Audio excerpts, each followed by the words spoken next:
Hello mga ka-Health Real Talk. Tama na sa resilience. Sabi nila, the Filipino is resilient.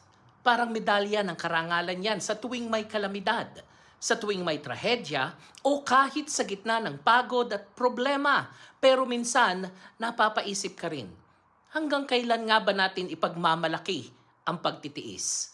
Kasi totoo, ang pagiging matatag ay hindi masama. Pero kung taon-taon na lang tayong pinupuri dahil matatag tayo, ibig sabihin may paulit-ulit na dahilan kung bakit tayo kailangang maging matatag. At yan ang dapat nating pag-usapan. Sobrang gamit na ang salitang resilient. Nasunugan? Resilient. Binaha ka? Resilient. Walang trabaho pero nakangiti? Resilient pa rin. Hanggang sa parang tinanggap na lang natin na tiisin ang lahat. Basta nakangiti pa rin. Kahit sa loob, wasak na. Pero hindi ba mas maganda kung ang ipagmalaki natin ay pagbabago?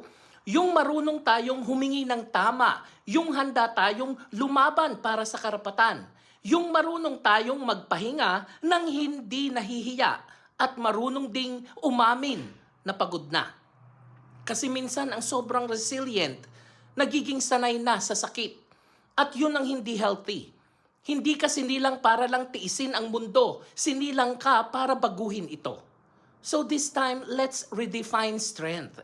Hindi lang yung kaya mong tumayo, kundi yung kaya mong magsalita, magreklamo kung kailangan at mag-demand ng pagbabago. At ang Health Real Talk, tama na sa resilience. Panahon na para sa resistance. Laban sa paulit-ulit na kapabayaan at laban sa kultura ng tahimik na pagtitiis. Because real healing begins when we stop normalizing pain and start demanding progress. Ako po si Arlene para sa Health Real Talk. Have a nice day, everyone.